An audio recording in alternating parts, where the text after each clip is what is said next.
folks, and welcome back to NTI's Japan Real Estate Podcast. I'm your host, Ziv Nakajima again, and this podcast was brought to you, among others, by Emil Gorgis, a Tokyo real estate agent who specializes in serving international or mixed nationality families looking for the perfect family home. So Emil's an Australian. He's been living here in Japan for the past 2 decades, 8 years of which he's been actively buying, selling, and managing real estate properties in the city on behalf of his own family and a great many happy clients. And he also acts as a mortgage broker on behalf of his clients. So his company has a dedicated loan officer in many of the Japanese mega banks. And if you're a regular listener, you probably already know him from our JREP, the Japan Real Estate Experts panel sessions. So you're probably already aware that the man is an absolute fountain of wisdom on all things related to real estate in Japan, and in particular to family homes, the greater Tokyo metropolitan area, and mortgages. And most importantly, he's incredibly generous with his time and advice, which he's more than happy to provide at no cost or commitment to anyone asking. So if you've been thinking about buying your home in Tokyo, but you've been sitting on the fence for a while, or if you just want to have a chat in English with a real expert, drop him a line on emil.gorgis, that's emil.gorges,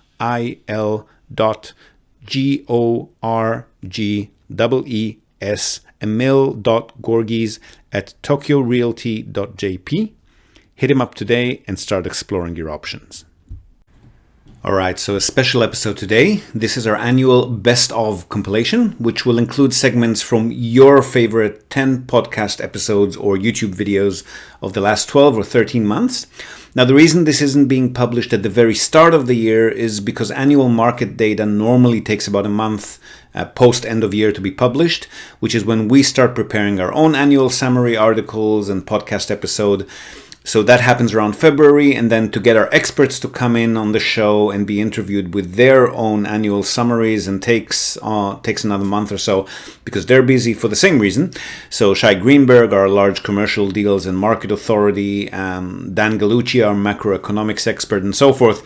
And then before deciding on which episodes to include in the compilation, I need to give those annual summary episodes a week or 3 to gain exposure and momentum, just to see if they're to be included in the most popular downloads and streams, which to my surprise wasn't the case this year. It's actually the first time since we've started doing these annual favorites compilations that the annual summary episodes have not been included in your favorites list.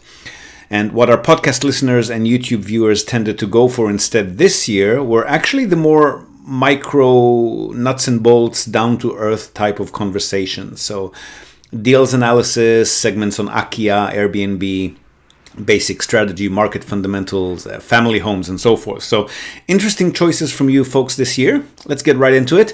And if you happen to miss any of these episodes that we're featuring segments of, we're going to link to all of them in this episode's show notes as well. So if the topic being discussed holds interest for you and you happen to miss that episode that it's being quoted from, feel free to click on those links for the full segment.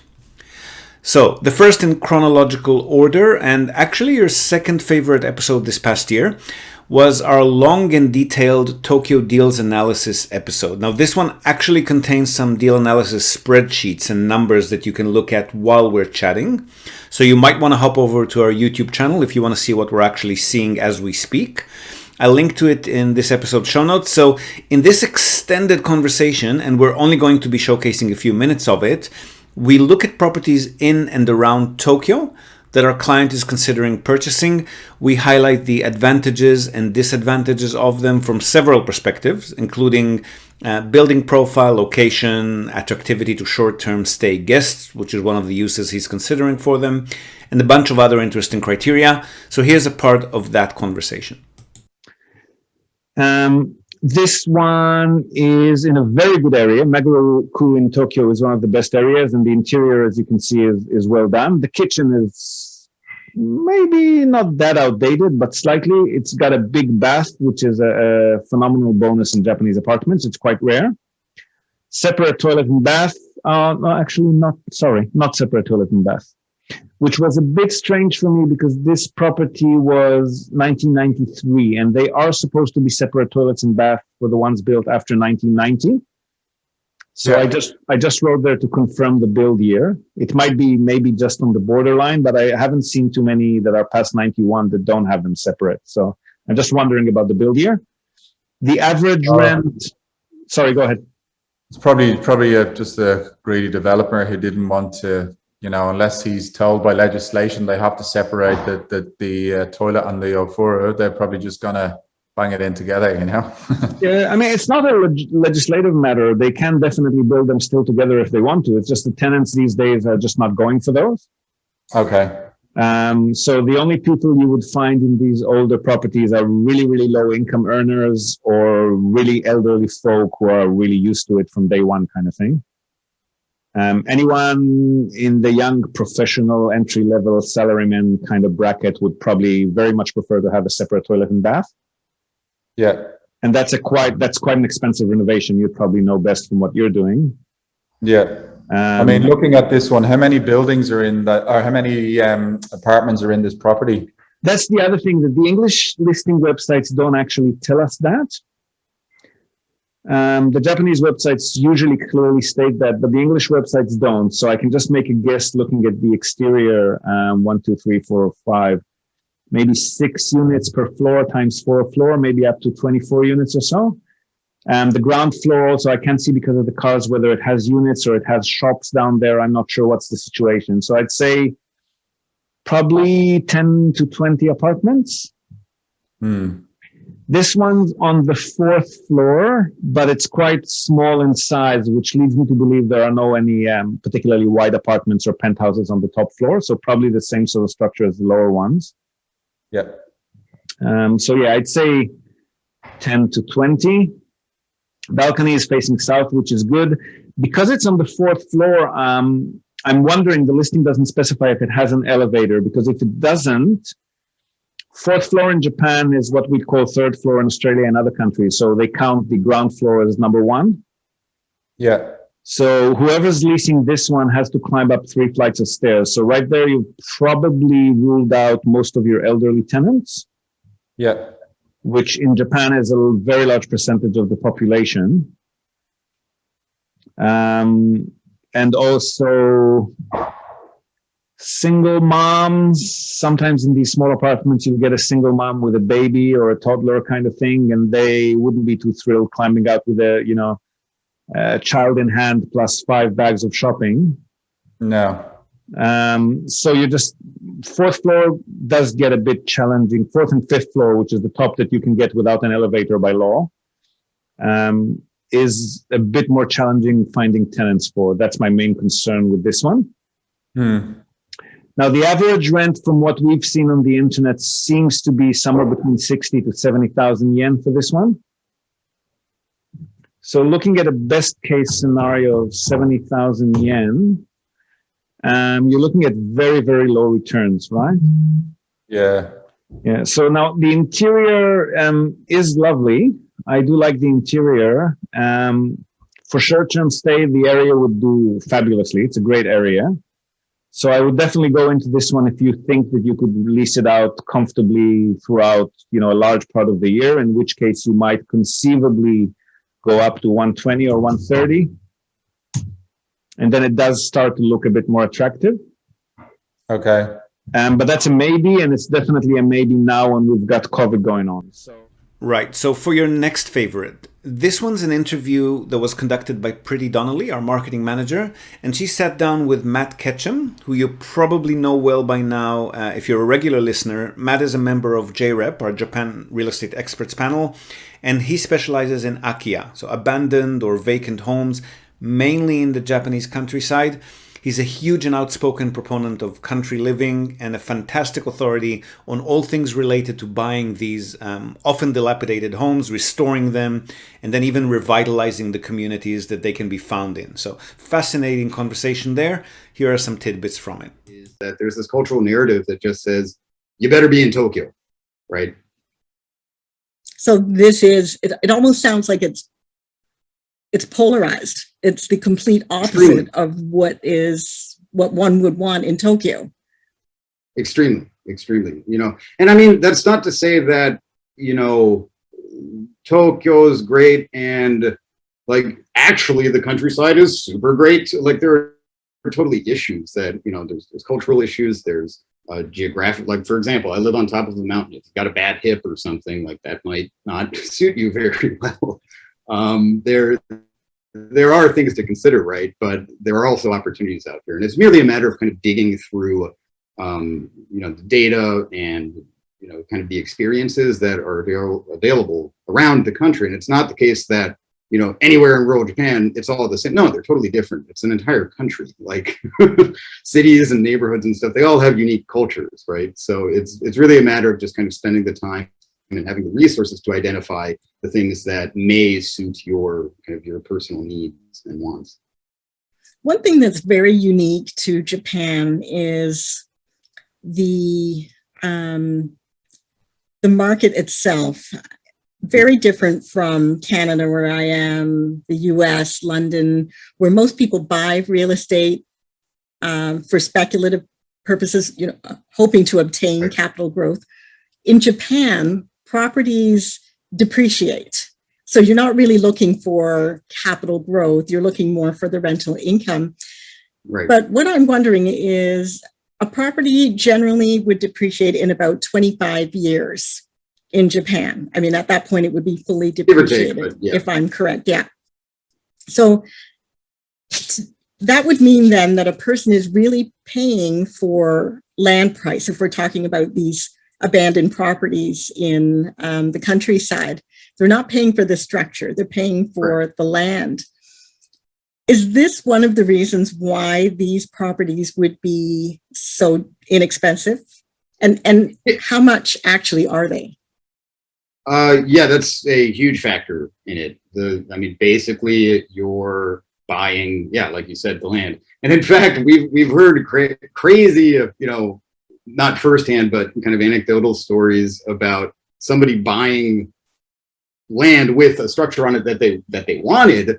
And because sort of the kind of the standard practice is just assuming, oh, you're buying the land, you don't want this house, like you're going to demolish it. And so apparently this couple bought some land with a house that they wanted on it, and then they came back the next day and it was totally gone because the contractor just assumed, you don't want the house, so we demolished it for you. It's like, oh my God, no, what did you do? Whether or not that's true, I wasn't there, can't say, but I think it's kind of a funny story anyway. But yeah, you're basically buying the land, you know, not 100%, but probably somewhere between 80 and 100% of the, or I'm sorry, up to 80% of the purchase price is attributable to the land value. The cost varies out just incredibly widely. For example, so I'm in Kanagawa Prefecture right now, which is kind of west and south of Tokyo, and then on the other side of Tokyo is Chiba Prefecture. You sort of got two, and then there's Tokyo Bay right here, so Kanagawa would be here, and Chiba's over here. And on the tip of Chiba, this is a little bit ago, and since has sold, but there was something, I'm kind of a outdoors person, and, you know, just have a cabin in the woods and all that sort of stuff. This is kind of my what I'm interested in. And I found a spot, just looking personally, $6,000, this one room cabin, you know, kind of Thoreau-esque Walden kind of spot on top of a mountain on the end of the Chiba Peninsula, kind of overlooking the ocean. Really beautiful, you know, not at all palatial, not, you know, some, you know, extreme awesome. I mean, it's a cabin in woods, right? But it can't, I think, you know, the plot was 500 or 600 square meters. The house or the cabin itself was, I think, 150, 200, something like that. It was going for $6,000, right? We also are currently working with one client on looking in the Yamanashi area, which is north of Mount Fuji, which is kind of nearby. And their budget is in between 60 and 85 million yen, which is about 600 to 850,000, right, US. So you can get mega cheap ones, like really, really, really cheap ones, and you can also get rather expensive, well, comparatively, rather expensive ones. But I mean, the thing is, the spots that we're looking for, this larger budget, this higher budget, those are, kind of mini hotels with gargantuan land plots and, multiple stories and hot springs and, kind of the works, and Japanese gardens and all of this stuff. So yeah, like 850,000 US is nothing to kind of scoff at, but at the same time, what you get for that amount of money here versus what you get in, California or whatever is considerably for better. Sure. Yeah. So, following right up from the topic of abandoned homes, which are often purchased with a plan to turn them into hospitality properties for short-term stay guests, your next favorite from July last year was this recording of a Clubhouse conversation with Tracy Northcott, who's another member of our JREP panel. And she joined our Japan real estate room on Clubhouse to talk to us about all things related to running a minpaku, or short-term stay lodging business here in Japan. We talked about Airbnb, other advertising and booking platforms, licensing, marketing, and much, much more. So here are some of the things that she had to say on the topic, and that's been her expertise for the past decade or so really worth listening to. What would you advise them to purchase as far as short-term rentals are considered in Tokyo? What would be better? Would it be a condo? Would it be an old house? Would it be in the heart of the city, on the suburbs? What are popular properties for if and when tourists are present here? If money was no object, buy a building that has, that I would say 3 to 4 mansions, or 3 to 4 2 or 3 bedroom units. So not the 1Ks, not the not the studios, but a building that, say, Nippori, for example, or something that has, or something close to Shinjuku, something close to Shibuya, something close to Ueno, something that is close to a hub, that has great airport access. I would say as well, yeah, I do love the idea of actually me managing a building with 3 to 4 or 6 or 10 2 to 3 bedroom apartments, and have the whole building dedicated. It would also have to be in the right zone. So the first thing to do is check the address and check the regulations. Something that can get a hotel license. There are certain parts of the city, and I'm thinking around Ikebukuro is one, where you can get, where it's easier to get a hotel license on various zonings. So you have to check the address for the zoning, whether or not you can do short-term rentals, and also whether or not what are the regulations. So there are places in Minato-ku. Minato-ku I would advise against, because they must be extremely bored down there. I'm not sure, but I know people with licenses in Minato-ku, and there is someone who comes once a month to check, to make sure that the right signage is up, and just really nitpicky, and they're just bored and looking for something to do, and it's just tiresome, basically. When, especially in Minato-ku, you're only supposed to be doing it for 90 days of the year anyway, and that really doesn't make it profitable. So look for a place where you can get a hotel license. Number one. Either a single family home or a condo where you have permission from the kumai, from the homeowners association, because you need that. The reason I like a big building is that for the fire regulations of short-term rental, you need to have a certificate by a registered fire, I can't think of the English, but a registered company that will put in things like exit lighting that is connected to the mains, and there's a few quirky fire regulations. They're not that hard. You just have to maybe budget in around $1 million yen, just to have that all done and dusted, to get your license and also to get all of the regulations in place. But if you're only able to run that 90 days of the year, it's really not worth, that squeeze is not worth the juice. So zoning first, building type second, and size third. And I like to go with single family homes because there's no real homeowners association. You're not going to bother any neighbours, and also I think that the larger places you get more return on investment than a single unit.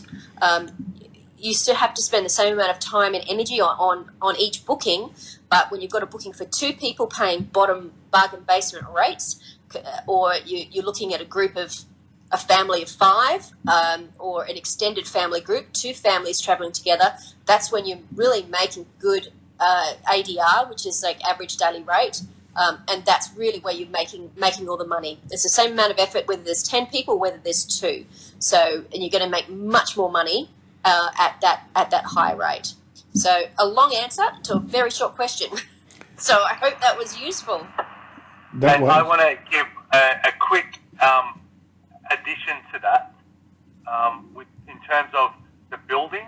So, single-family home, so basically a standalone house is what Tracy's referring to.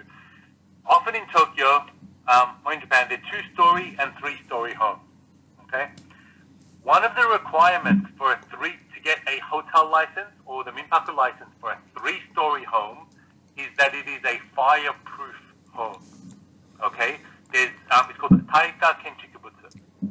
Now, the problem is that generally has to be concrete. So if it's a wooden structure that's a 3-story home, it's probably unlikely that you can use the 3rd story. They probably don't want to give the whole 2-story, just the lower 2 stories, the hotel license, and say you're not going to use the top floors.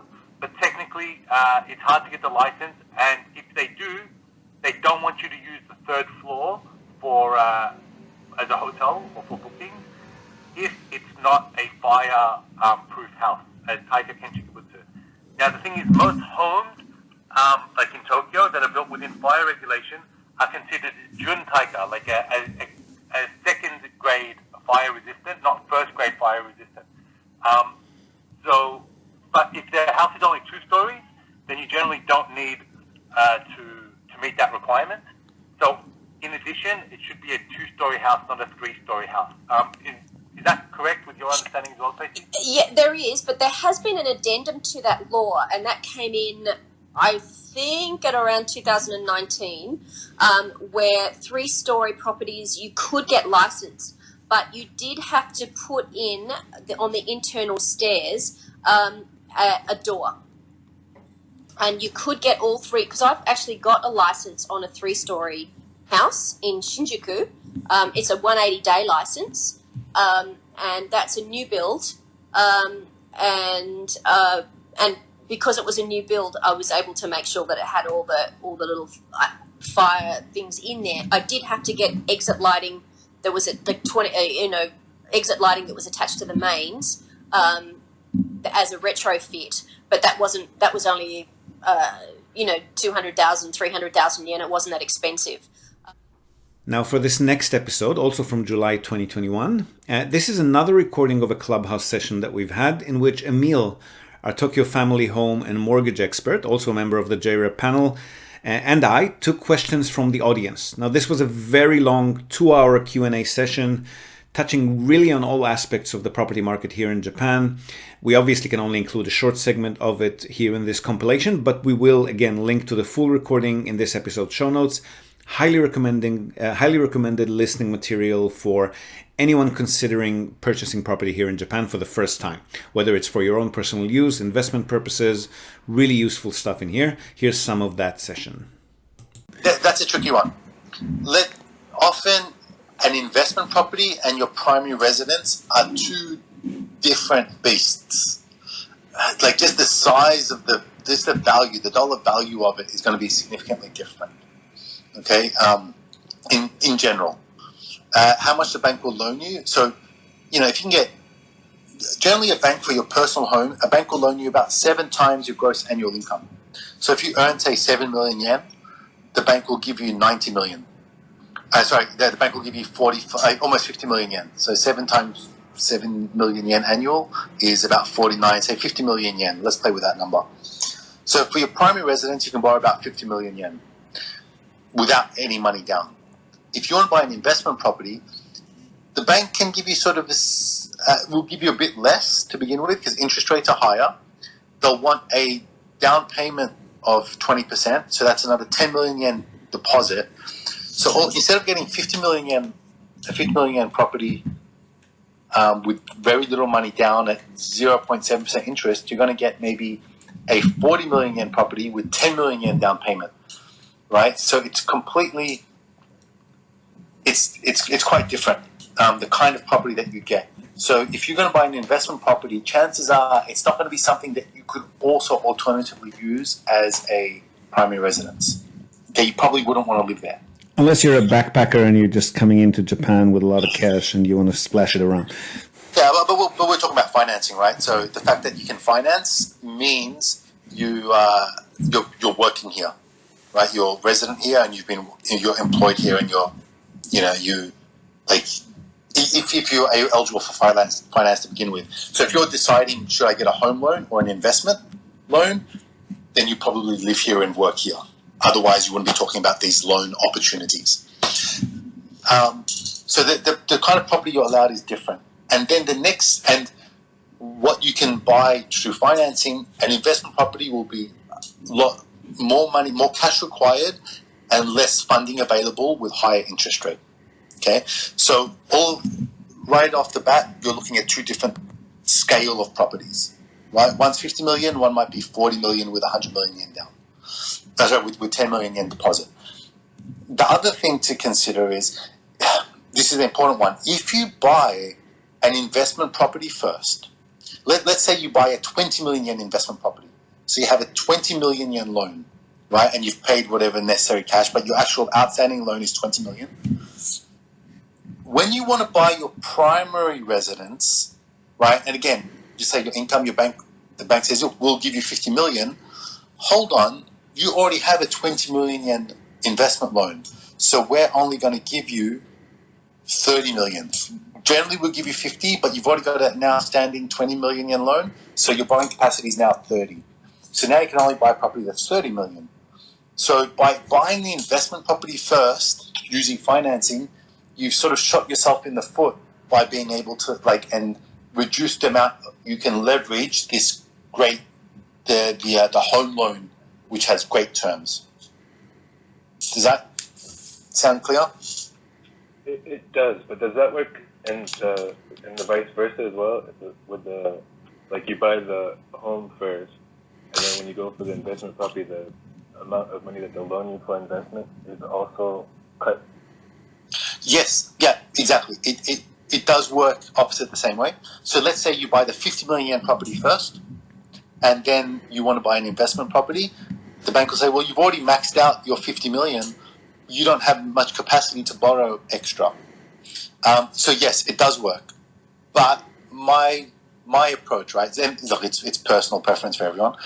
My take is I'd rather get the 50 million yen loan which is 100, no cash money out of pocket or very little cash down at 0.7% interest rate, and miss out on the 20 or 30 million yen loan at 2.5% interest rate with only 80% financing.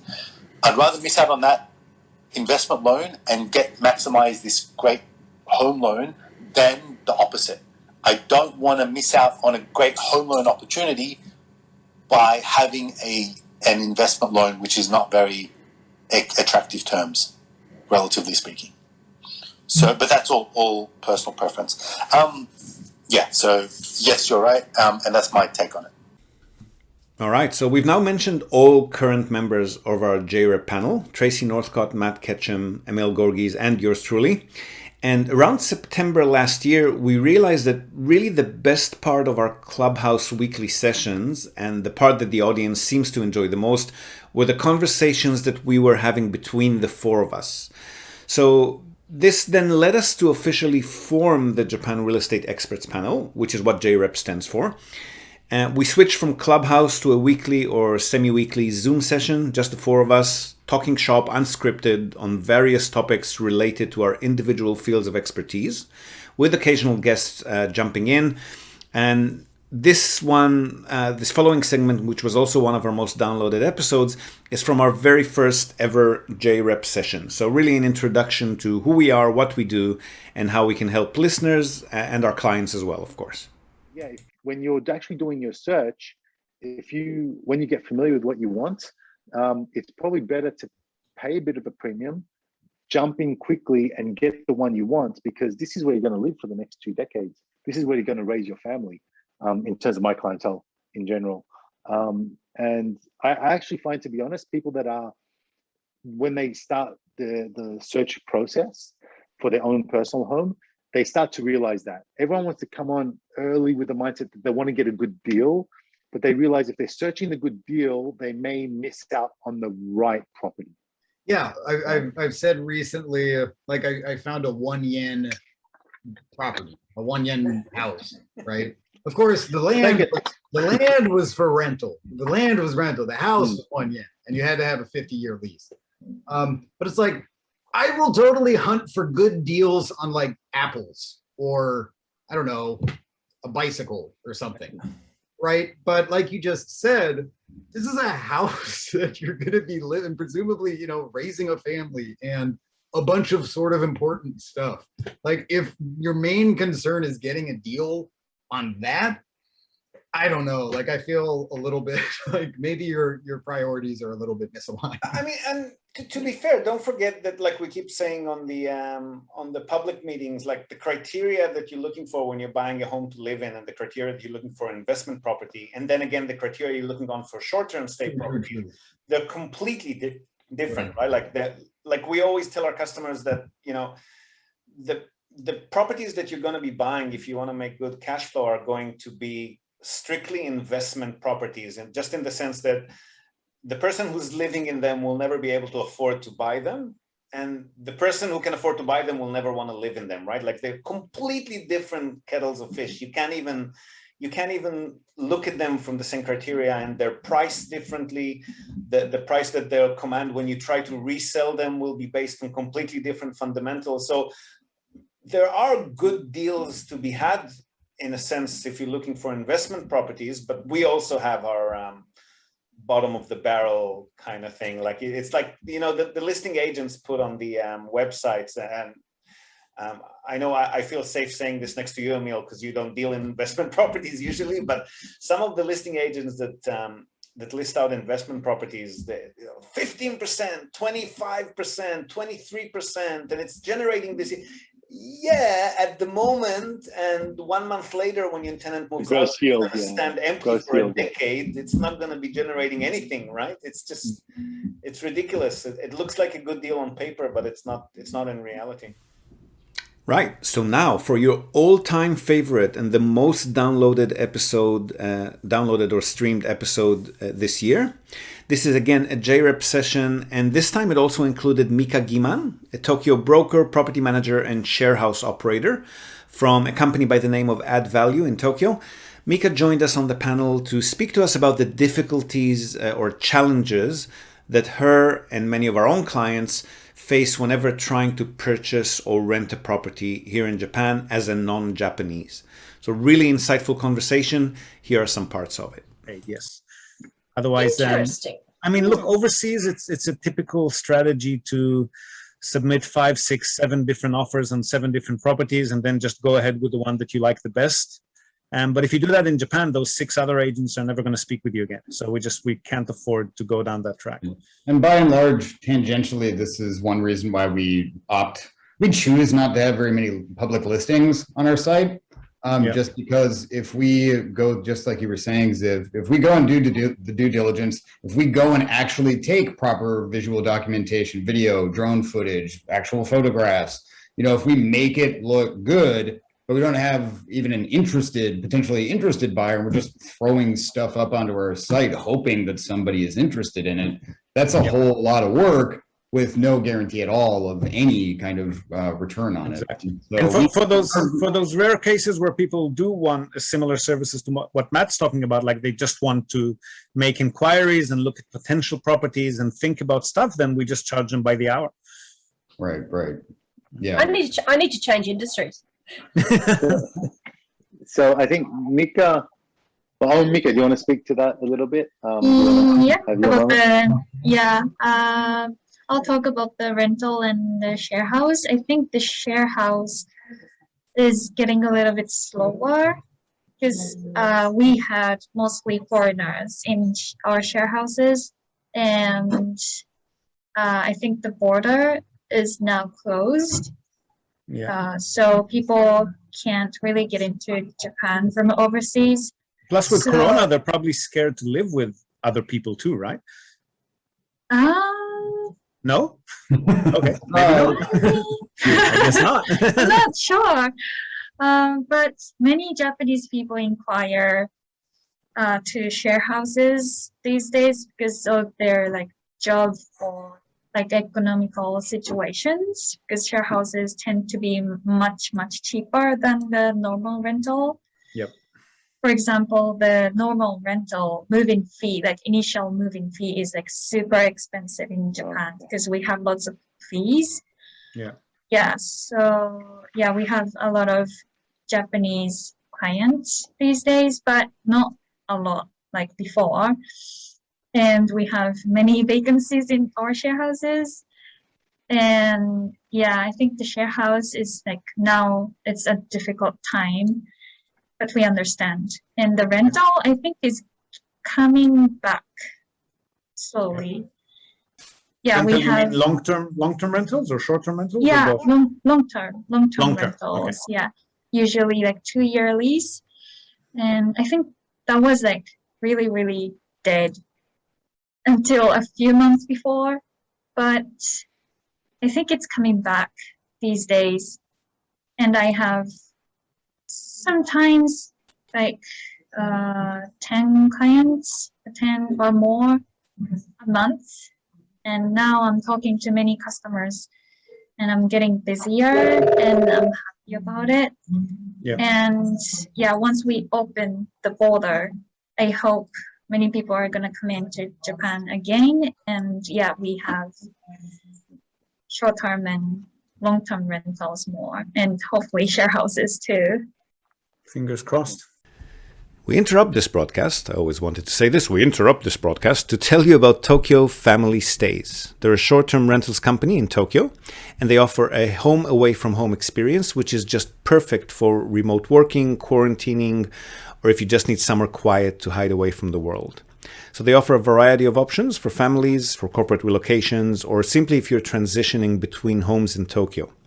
Now, the properties are super comfortable, tastefully furnished, fully equipped with all amenities, and they accommodate up to 10 people. So really the only thing you'll need to bring with you is your toothbrush and maybe a change of clothes. They've got fast, unlimited wireless internet, dedicated workspaces, and fully equipped kitchens, and they're just a delight to stay in, a fantastic alternative to Japanese business hotels, which if you've ever stayed in one, you probably know they're tiny, they're noisy, fine for a night or two if you're on your own, but long-term or with a family, you'll probably feel you're in a jail cell very quickly. So if you want to give yourself a sense of space and freedom by renting a real home with comfortable Western beds, including all the necessities like baby bedding, children's toys, high chairs, you definitely want to reach out to Tokyo Family Stays. They've been at it for over a decade. They're a fully licensed minpaku or short-term stay operator. And as a special bonus for our viewers and listeners, they're also throwing in a breakfast basket upon arrival for anyone who books and mentions the Japan Real Estate Podcast or NTI. And not only for guests, if you're a property owner, you've got an investment property that you want to tweak for higher profits, or a holiday home that you want rented out when not in use via short-term stays, drop them a line today. See how they can help you maximize your property's income. And again, as a special bonus to our viewers and listeners, they're also offering a free audit of your existing short-term stay listings without any obligation whatsoever. So feel free to reach out to them at tokyofamilystays.com. Well worth your visit. And again, if you're in the market for a family home in or around the Tokyo metropolitan area, Emil's your man. Don't be shy to reach out to him as well at emil.gorgies, Gorgees, at tokyorealty.jp. Okay, now this next segment, this is part of a conversation that I've had with a super resourceful young lady who's living here in Japan, quite interested in the real estate property market here, and she wanted to pick my brain about what it takes to become a real estate professional in Japan. So what viable business strategies she could pursue, what sort of services she could offer, considering her yet limited experience, and how she could potentially market herself to potential clients. So an interesting little look under the hood of running a real estate services business in the land of the rising sun. Okay, so it's really, I mean, this is a little complicated, right? So you really kind of need a team. This would be difficult to do with like one person. Yes, if you're like a solopreneur and you're going to be doing things on your own for a start, you might want to start, I guess, with just consulting maybe, and maybe only for people who are actually in Japan. Okay. But I would probably argue that you would be finding it challenging just because you're not Japanese. So even if your Japanese is perfect and you can read and compose legal documents and you can talk keigo and you understand every kanji and so forth, still about half of the professionals that you'll approach will refuse to work with you just because you're a foreigner. So you've kind of experienced this. Yes. Yeah, and even us, like my partner is Japanese and she's got Japanese staff on her team. But even us, it took us a few years to kind of perfect our pitch, like, because as soon as a property agent or a seller hears that the actual end buyer of the property is going to be a foreigner who's not living in Japan, they just tend to freak out, even if it's a Japanese company representing them. So even when it's us, I mean, definitely not me, it can't be me, but even if it's the Japanese side of our company that's been making the initial contact, they still have to know exactly what to say and how to set their mind at ease that they can work with us without fear of foreigners, kind of thing, right? So I would say that you would need at least a Japanese partner or staff who's well-versed in corporate speech, who knows how to talk really, really politely on the phone, okay? Because real estate is a real old school industry, especially in Japan. So they're kind of expecting certain mannerisms and stuff that your average modern kind of, even a Japanese modern young entrepreneur might not be very experienced with. Okay. So it's probably a good idea to partner up with somebody who's got a few years of experience working for a Japanese company and knows all of the honorifics and so forth.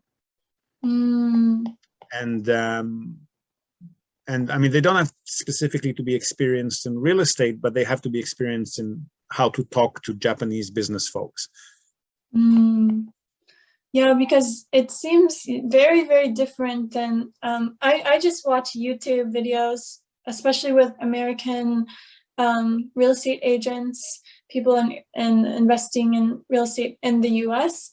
And definitely the things that they teach you for talking to customers, I don't think they would work very well with Japanese people. They're, the tactics, I think like you said, I feel like there's kind of some understood rules and how you should speak the corporate language.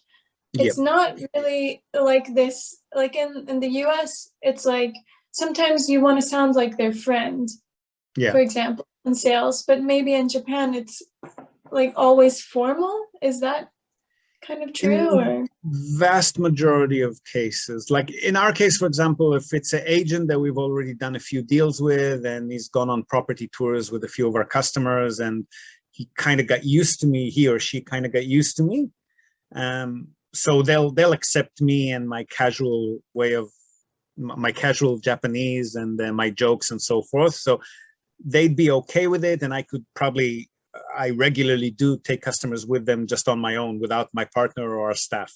But if it's the first initial contact, just showing my face in the room is probably going to be a deal breaker. So, oh my gosh. You need to, I mean, again, putting aside, there are specific agencies, particularly in Tokyo, Osaka, Niseko, like places that are a little bit more internationally inclined. And there are particular agencies there that are used to working with foreigners. But if you only work with those few companies, then your selection of properties and the offerings that you'll be able to bring to your clients are going to be pretty limited. So I would definitely advise to partner up or hire either on a commission basis or on like a starting salary, hire some staff who can do the talking for you in the beginning at least. Okay.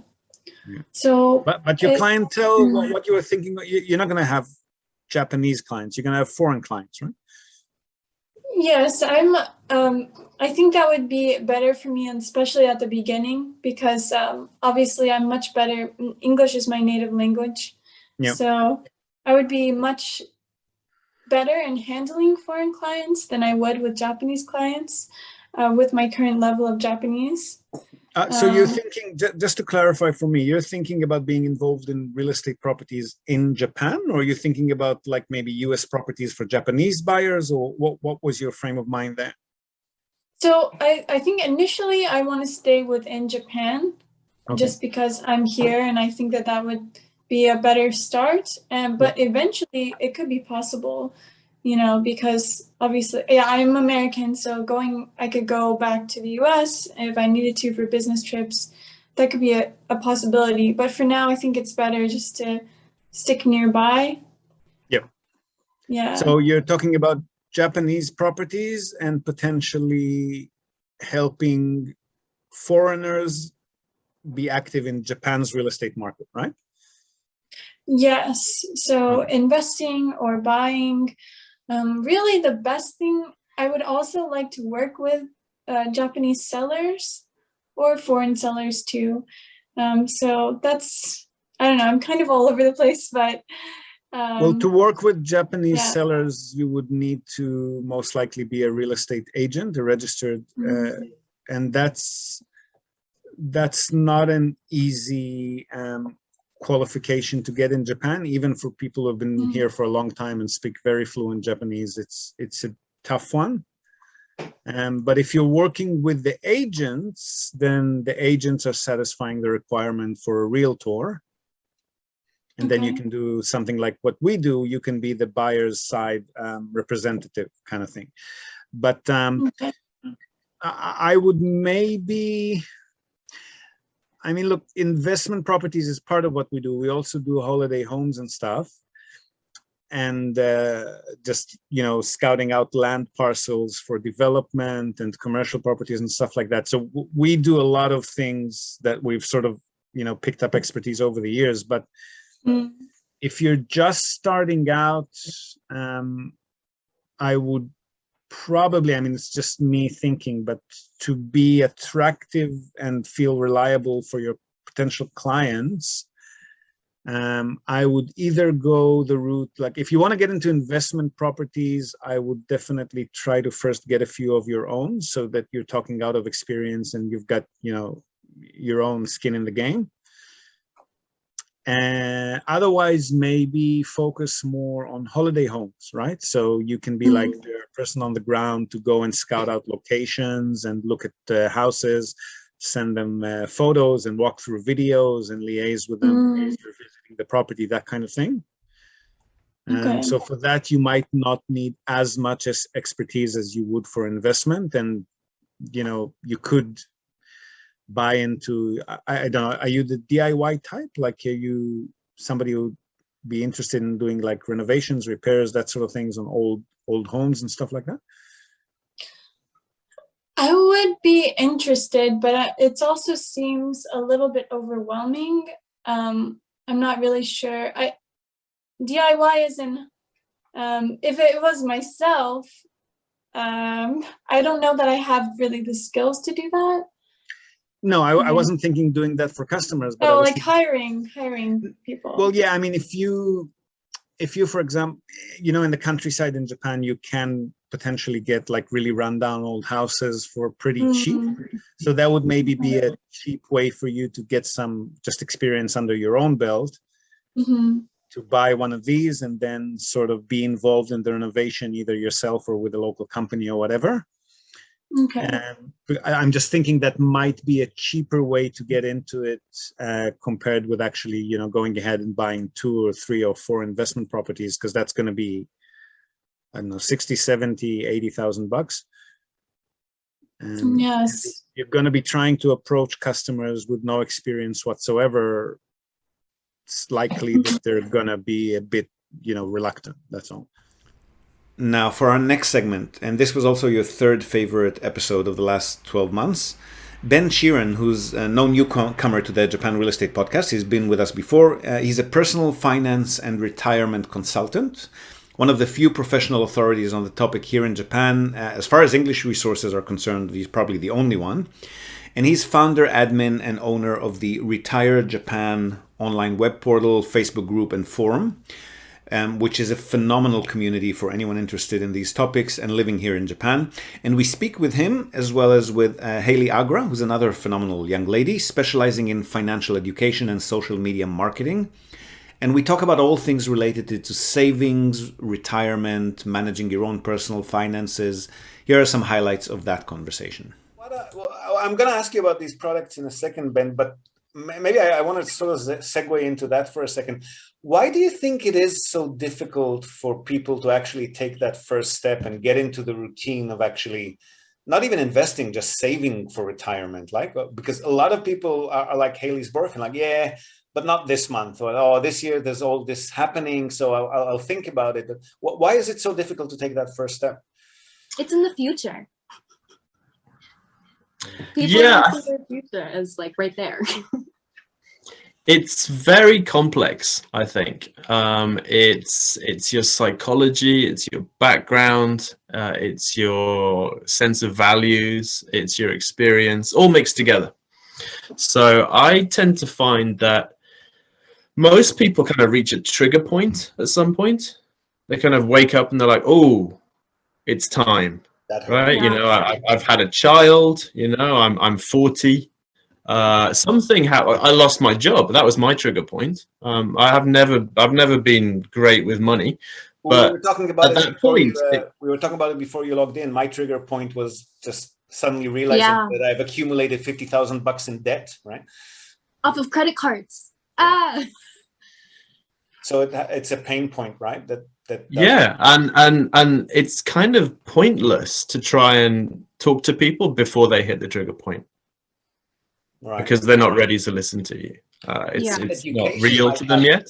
Education might have a lot to do with it too, right? Like I know that, for example, and this was something that was never done for me as a child, right? Like I basically asked for money when I needed it and I got it. And, you know, I might have spent it on stupid things. I might have spent it on wiser things, but there was never any budgeting or saving factor involved in my rearing. And I see now with my son, like we put him on an allowance. He's now 12. He's been on it for like 5 or 6 years already.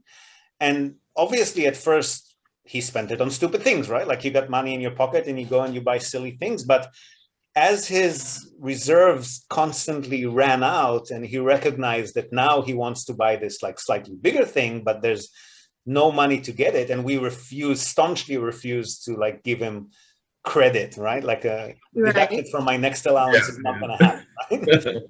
and he's learning. He's actually learning. Like he's actually saving. Awesome. And sometimes it's in a, you know, kind of manipulative way, like, oh, Dad, can you buy that? Because I don't want to use my money for that. But there is a lot of learning involved. I think education is a huge factor, isn't it? The home environment, definitely. Also in schools. I've been teaching personal finance to university students for the last 4 or 5 years, and they're very receptive to that.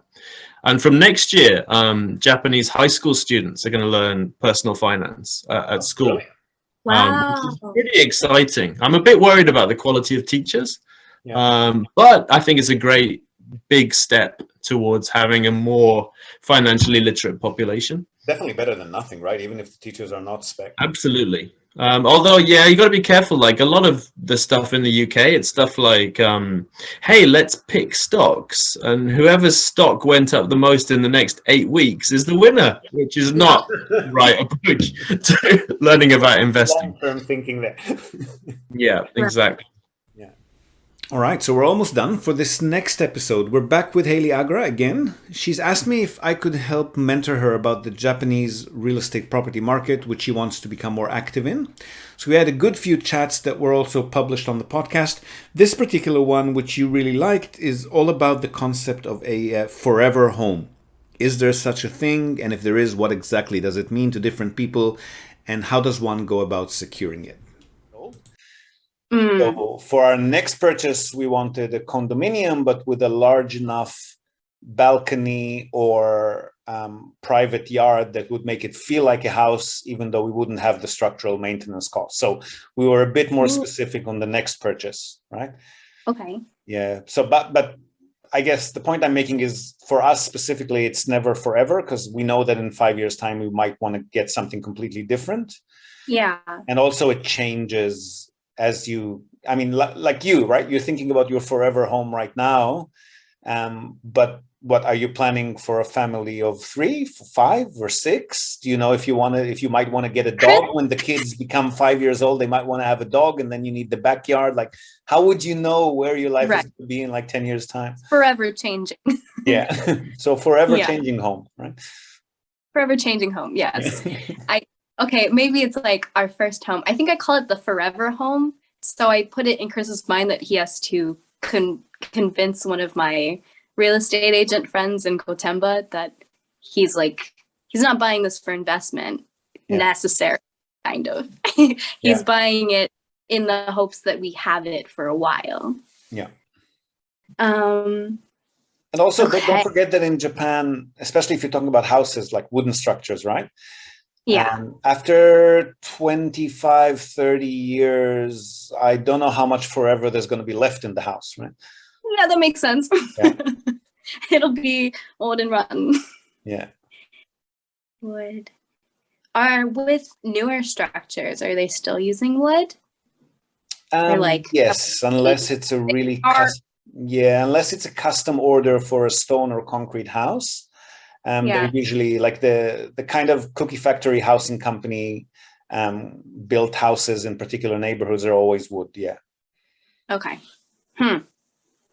That's good to know. So age 20, less than 20 or 25 years old.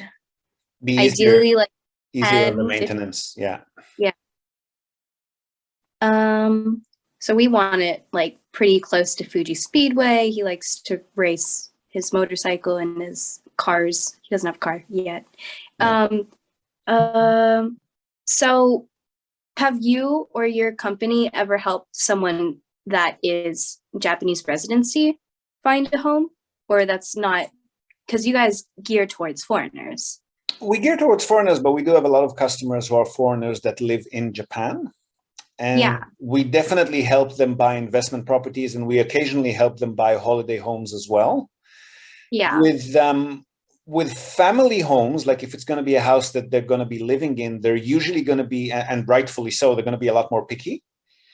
Yeah. So if somebody wants like a ski apartment up in Nagano, then we're happy to share with them, all the listings that we get from our realtor partners or stuff that we've researched online and help them narrow it down to one single visit, so we can take them over for the weekend and look at 5 or 6 properties.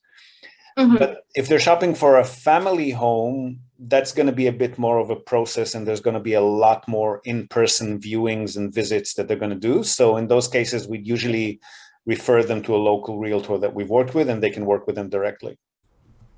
Okay, so this is it, our very last segment. This one's a portion of a super in-depth conversation with a new potential client who lives here in Japan. And we talked about everything related to property investment in Japan. And I do mean everything: due diligence, tenant profiles, locations, insurance management, you name it. Obviously, again, too much to put into this highlights reel, but a really good, diverse conversation. Highly recommend you go to the show notes and check it out if you haven't listened to it yet. Yeah, I've seen a couple of properties. I mean, I think it's the Tokyo real estate is that obviously because I want fairly central and my budget is limited to 30 million. Yeah.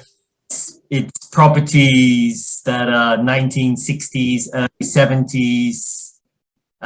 They're all nice inside, new, but there's always, something, to be in that bracket, even they're a bit old and people have been warning me off because of the earthquake. Yeah, standards. 60s, it's not just the earthquake standards. 60s, 70s means that sooner rather than later, a developer is just going to swoop in and try to buy it and redevelop it under the owners. Yeah. So you might not be holding it for that long, I think, if it's that old. Well, one property I saw, that was the selling point that they were pushing down, would say, well, look, you could live in it for a couple of years. And they showed me the plans for rebuilding the apartment. Sendikaya, which was, great location. But I think they said that it was like 6 or 7 or maybe 10 years off was the plan, and they still hadn't agreed amongst the owners of the apartment. But then you'd be getting a new property when they build a new one, right? Yeah, and they said that basically the land in which the property's on is a little bit bigger. So actually they were going to add 2 apartments to it. So there was a potential that you'd, make money on it. But, that was one of the first I saw, and I thought, wow. And the other problem was it didn't have a management company running the building. It was just self-managed, is it? Yeah, it was just the Oji-san in the building doing it. That can be a bit of a headache. Yes, that was, people were just like, You want professionals who know what they're doing to actually take care of renovations and repairs, and they also can help owners reach decisions a lot quicker. If it's self-managed, there's always a lot of bickering and arguing. Yeah. Yes, that was one. And then there was another one I saw, was again really central location, and the buildings looked good, and obviously they've been cared for, but there was no reserve fund. They said, have they done any big renovations in the last 10 years? I think they had, but they just said, "Oh, there's no reserve fund," and I was like, "Oh, okay." So, but that's not necessarily a red flag. So what we normally like to see is, if the reserve fund is depleted, we want to make sure that in the last 10 years the big ticket items were done. So the exterior, the roof, maybe the elevators, if you're lucky. And if that's been done in the last 10 years, then it does make sense that the reserve fund is depleted, but there's not going to be any huge expenses in the immediate range of time post-purchase. But if it's depleted and nothing was done in the last 10 years, that's a bit of a red flag. Yeah, I think there was no reserve fund because no one was paying any money for it. Okay, so they weren't collecting very well, were they? No, they weren't collecting at all. Okay. It just wasn't part of the... I think they said that, what was it? That I said, oh, so if there's any repairs need doing, they just charge a one-off. Yeah. Yeah. So I was like, oh, okay, so I could get hit. I mean, there was no elevator in the building. It was only like 4 floors, 5 floors. So that, and it looked like they kept it well. But I was like, these are all, and I'm quite happy to go through the process and just learn. Okay, no, yeah, okay, I can see that. And, if it takes me a few months or whatever, fine. But in the process, I'll learn about the market and I'll understand, when I see the right property, it'd be like, yeah, boom, okay, I know what's out there, I know the prices, I know what's there. Well, you seem to be ticking all the right boxes in your due diligence, so that's a good sign. You're learning. Yeah, well, that's it. I don't want to, it was my granddad's money. My granddad worked for 70 years of his life, a builder, and that saved all his money. And I think, I couldn't just spend it that easily. I've got to invest it in something that adds value to my life. And old school, was he? Just save under the mattress, kind of. My dad. Oh yeah, well, that was the thing. Yeah. But I think in the days you used to get because I remember used to speaking to him sort of the last few years of his life, and he was moaning about the interest rates going down. And before, when he was saving, it was 5%, 6%, 7%. So he was happy with that. And then it was a bit easier to save when the cost of living was a little bit lower in the past decades, right? It's not as easy. Yeah. Yeah. So I think he, Okay, well, so for your Tokyo home, obviously that's something that you want to be, visiting a lot of properties in person and looking at the exterior and the interior, because that's where you're going to be living. So for that purpose, I think the best thing for me to do would be to put you in touch maybe with a couple more real estate companies in Tokyo that are quite foreigner friendly, and they got English speakers on staff and they can help. So similar to the one you've been working with. Yeah. So when we're done, I'll send a couple of introductory emails to put you in touch with Tokyo agents. And with the investment property, so assuming that you're purchasing the Tokyo property in cash, what sort of budget would you have left over for investment? Well, I'm seeing one today, and it's like 24 million. I think it's 1982. So I was trying to push the real estate agent on, whether it was sort of the side of the, whether it had the new earthquake standards. 82 would have the new. If the building plan was approved by June 1981. That would be up to the latest earthquake. Oh, you might be borderline there, depending on how long it took them to build it. Yeah, I think it's just suspiciously low price for, it's like Meguro Shibuya border. Yep. So Shinsen, which is like quite a des-res area. Well, that might not only be because of the earthquake resistant standards. It might also be because they've been umming and ahhing about a new legislation that's supposedly going to, it was originally supposed to come in next year, but now they're sort of saying that they're thinking about when it's going to come in, but sooner or later it will happen. And what that's going to do is it's going to put more of an onus on owner unions to better maintain the buildings via some government standards that they're going to detail and lay out. And then what's going to happen, that's going to apply for buildings that are 40 years and older. And what's probably we're assuming is going to happen, there's going to be a compliance system and a certificate for buildings that either live up to the standard or don't. So what it's going to do is either the owner unions will be scrambling to catch up on the stuff that they haven't done, too properly so far, which means that they'll have to jack up building fees to cover for that. Or they might choose not to comply, not to get the certificate, in which case there's suddenly going to be a market of certified and non-certified properties, and the price will probably reflect that.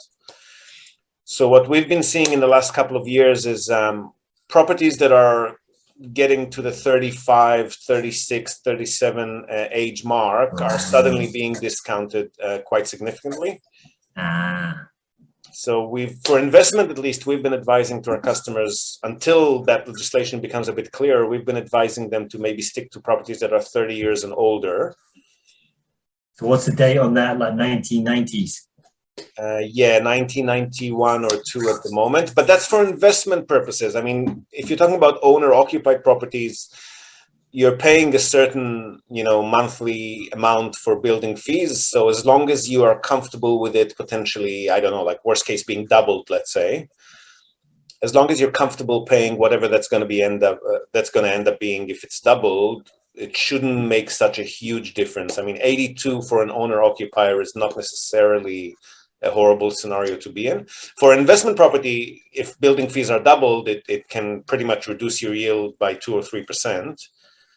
And that's a lot less attractive of a proposition, and it will also reduce this resale price. But for owner-occupied properties, not necessarily such a huge deal. Right. Okay. So the new law basically sort of forced older buildings to comply to that, like what you said, which means they have to put in new. A new standard, yes. It's not exactly a law. Like, they're not going to force them to do it, but they will need to do it if they want to be certified as a well-managed, compliant building kind of thing. All right. Okay. Like a new certificate system, they're not going to force them to get it, but if they don't get it, that's obviously going to affect the price, I would assume. So the well-managed is in what sense? Related to safety and things like that of the building? First of all, they want to see regular owner union meetings, because a lot of them haven't been doing that. They might have appointed somebody who's died and they've never replaced him, that sort of thing. And what results from that is that there's not really building inspections being conducted on a regular basis. Some of them become an eyesore. Some of them are just outright dangerous because they're not being maintained. Right. So whatever the standard is that they're going to be putting out, I'm guessing it's going to be a bit more strict than what most, I shouldn't say most, but a lot of the owner unions have been doing so far.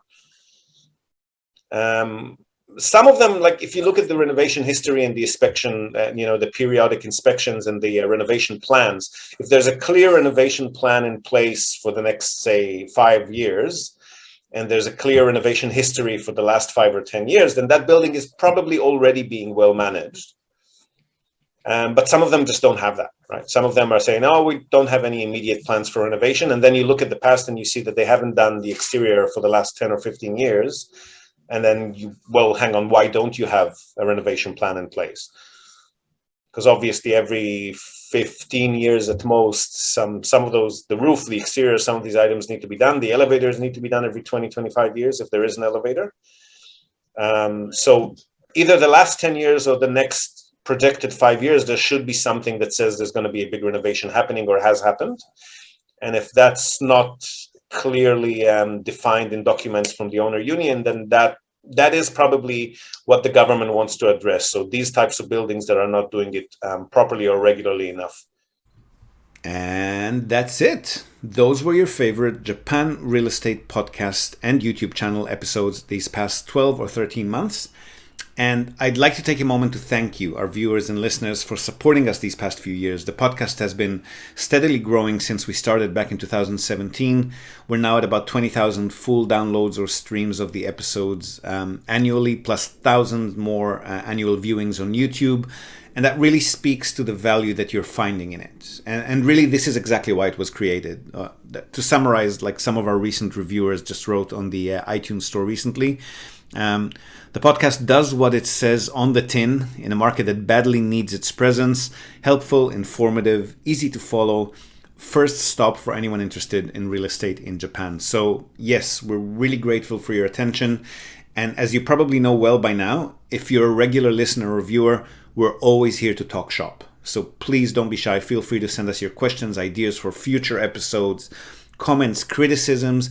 We promise to discuss them either with you in a future discussion with one of our experts or just by me pontificating on it if you prefer. This is, again, why we're here. Now, before we go, we're also, as always, going to tell you and also link to our other sponsor's website. That's Hiroshi Shimizu, immigration lawyer and administrative scrivener. If you're thinking about moving here on a more permanent basis, or you're already in Japan on some sort of a temporary visa and you want to switch to a longer term or permanent one, or if you're considering setting up a local company or a branch office of a foreign company and you've got any sort of business or visa related inquiries, or even if you just want to find out what your options are on any of these topics, feel free to contact Hiroshi Shimizu. You can find him at japanimmigrationexperts.com. And he can help you set up a company, apply for any kind of visa, or just provide you with the best advice and extremely affordable consultation related to these topics. And he's already done that for many of our listeners.